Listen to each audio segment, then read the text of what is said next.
기뻐하니라. 아멘. 바울의 선교 여행 가운데 가장 드라마틱한 일들이 많이 일어나는 곳 중에 하나가 빌립보라고 하는 곳입니다. 예상치 못하게 빌립보에 도착했고 또 빌립보 안에서 놀라운 일들이 굉장히 많이 일어납니다. 빌립보서가 기쁨의 서신인 이유 또한 빌립보 성도들이 바울에 대한 사랑과 기도가 참 많이 있었기 때문입니다. 16장 초반에 보면 바울은 다른 곳에 선교를 하고 싶어 했지만 하나님께서 막으시고 또 인도하셔서 유럽으로 넘어왔고 첫 성인 빌립보에 도착했습니다. 그래서 그곳에서 루디아라는 여인을 만나게 되는 놀라운 은혜가 있었고 오늘 성경의 배경이 되는 이 감옥에서 나가는 일들도 특별히 있었습니다. 길 가다가 한 여인을 만났습니다. 그 여인은 점을 치는 사람이었는데 귀신이 들렸고 어떤 주인의 여종이었습니다. 주인이 그 점을 치는 여인이 얻은 수익을 대부분 가져갔기에 거의 착취 수준의 인간다운 삶을 살지 못하는 사람이었을 것으로 추정됩니다. 그 귀신에 눌려 있는 여인을 바울이 치유합니다.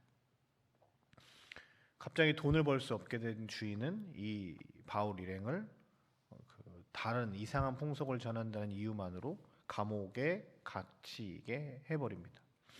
우리가 알고 있는 것처럼 바울과 실라는 그곳에서 엄청나게 많이 맞고 쇠사슬로 차여서 옥에 갇히게 됩니다. 그런데 그들이 했던 것은 반항하거나 다른 이야기를 한 것이 아니라 밤늦도록 기도하고 찬양하는 일이었습니다.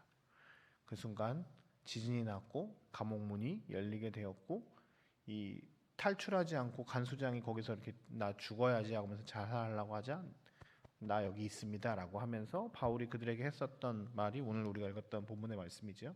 이르되 주 예수를 믿으라 그리하면 너와 내 집이 구원을 받으리라. 그리고 그 가정이 복음을 받아들이고 구원받는 크게 기뻐하는 일들이 오늘 본문에 있습니다. 말씀을 통해서 우리는 두 가지 정도로 하나님의 은혜를 고백했으면 좋겠습니다. 바울과 실라는 오늘 어려운 문제를 하나님의 관계 안에서 풀려고 애쓰고 있었습니다. 그들은 한밤중에 기도하고 하나님을 찬송했고 이것들을 죄수들과 다른 간수들이 들었다고 25절에 표현하고 있습니다. 바울과 실라가 찬양을 했답니다. 감옥에 갇혀서 엄청나게 맞고 갇히고 하는 그 어려운 상황 가운데 기도하고 찬양을 했다고 합니다. 바울이 감옥에 갇힌 이유는 악한 일을 한 것이 아니라 한 사람을 살리는 일, 하나님의 능력을 나타내는 일 때문에 그가 감옥에 갇혔습니다. 조금 당황할 수도 있습니다. 하나님 나 빌립보로 보내셨는데 왜 나에게 이런 어려움을 주십니까? 라고 할 수도 있을 것이고 바울이 로마 시민권자이기 때문에 함부로 자신을 이유 없이 감옥에 갇히고 맞고 때리고 하는 일들을 할 수 없습니다. 하면 안 됩니다. 억울할 수도 있습니다. 그냥 조용히 하나님 억울합니다라고 기도할 수도 있는데 기도만 하는 것이 아니라 찬양을 합니다. 뭔가 이 상황 자체를 받아들이는 것을 넘어서서 한 단계 초월한 느낌입니다. 바울은 자기가 지금 빌립보에 오는 것 자체부터 하나님의 계획하심 아래 있구나를 믿게 되었습니다. 우리가 읽지 않았지만 제가 잠깐 얘기했지만 16장 1절부터의 말씀을 보면 바울이 빌립보로 넘어오게 된 계기가 하나님께서 철저하게 계획하시고 움직이셨습니다. 그리고 그 빌립보에서의 삶을 하나님께서 인도하셨다라고 고백하고 있습니다. 하나님, 이 상황 가운데서 하나님이 하셨으니 이 일도 분명히 하나님의 뜻과 계획이 있으실 겁니다 라고 하며 하나님의 계획하심과 인도하심을 철저하게 믿습니다. 그리고 그곳에서 억울하지만 하나님을 기다리고 참으며 찬양하며 나아갑니다. 시편 62편 1편에 이런 고백이 있죠. 나의 영혼이 잠잠히 하나님만 바라며 나의 구원이 그에게서 나오는도다. 오늘 다윗의 이 고백이 바울의 고백이었을 겁니다.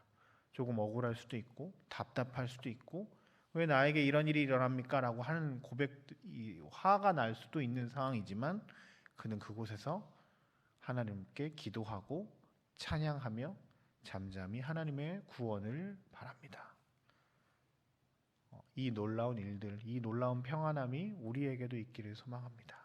모든 문제의 시작은 나의 삶에서가 아니라 나와 하나님과의 관계 안에서 풀어야 하겠다라고 하는 믿음의 결단이기 때문입니다.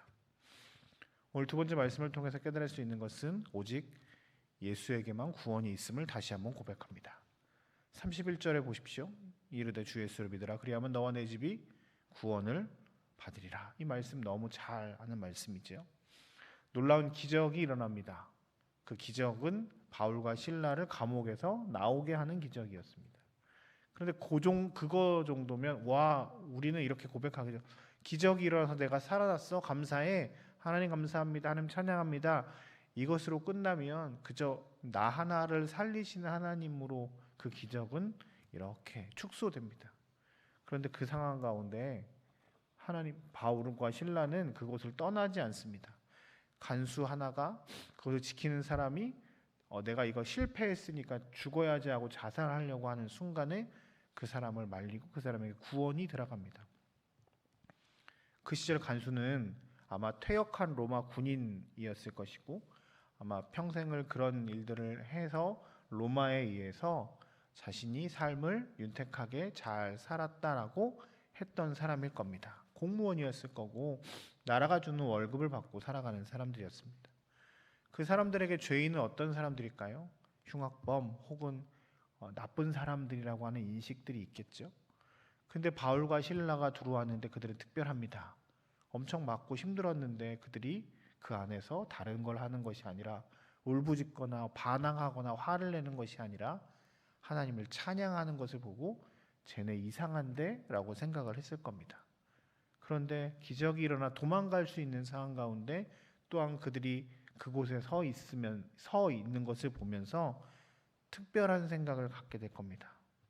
자신의 삶은 로마에 의해서 지배당하고 있고 로마가 전부라고 생각했고 그 사람들에게 감사하며 살았을 것 같은데 저 죄인, 내가 무시하고 이상하다고 이야기하는 저 죄인들에게서 진정한 자유와 평화를 누리게 됩니다. 어떻게 하면 죄수인데 기도하고 찬양할 수 있지? 어떻게 하면 옥문이 열렸는데 도망가지 않고 그곳에 있을 수 있지? 그들의 삶을 보면서 진짜 구원이 무엇인지가 궁금해졌습니다. 그리고 그들에게 묻습니다. 내가 어떻게 하여야 구원을 받을 수 있겠습니까? 그때 바울과 실라는 예수님 때문에 이런 일이 일어난다라고 말합니다. 예수를 믿어야 이 땅의 것에 소망을 두는 것이 아니라 하나님 나라에 소망을 두고 살아갈 수 있습니다. 주 예수를 믿으라. 그리하면 너와 내 집이 구원을 받으리라. 우리가 가지고 있던 감옥에 있어도 누리는 평강과 은혜가 여러분에게 있으려면 예수께서 여러분 삶의 주인 되셔야 합니다라고 말합니다. 그리고 그 간수는 즉시로 그들을 데려다가 치료하고 식사하고 모든 이게 많은 것들을 해준 다음에 예수를 믿고 구원받고 그 가정이 온전해지는 놀라운 은혜가 있습니다. 우리의 은혜는 어디에 있습니까? 우리의 구원은 어디에 있습니까? 로마의 찬란한 것, 로마 시민으로서의 보호받는 어떤 것, 물질, 명예, 다른 어떤 것들이 아니라 우리의 몸을 편안하게 하는 어떤 것들이 아니라 예수께 진정한 기쁨과 구원이 있음을 우리는 다시 한번 고백할 수 있습니다. 주님이 우리의 삶의 구원이시자 참된 평안이십니다. 빌립보에서의 어려운 일들 가운데 바울은 잠잠히 하나님을 바라며 하나님의 구원을 경험했을 때 자신뿐만 아니라 간수의 삶도 하나님께로 인도하는 놀라운 은혜가 있었습니다. 우리의 고난이 그저 고난으로 끝나는 것이 아니라 고난을 통해 사람을 살리는 놀라운 일들, 하나님의 능력이 나타나는 놀라운 일들이 오늘 우리에게도 있기를 주의 이름으로 축복합니다. 하나님의 은혜가 여러분들의 삶을 지키셔서 평강의 평강으로 채우셔서 그 안에서 구원하심을 경험하며 하나님과 동행하시는 저와 여러분들의 삶이 되시기를 주님의 이름으로 축복합니다. 함께 같이 기도하겠습니다.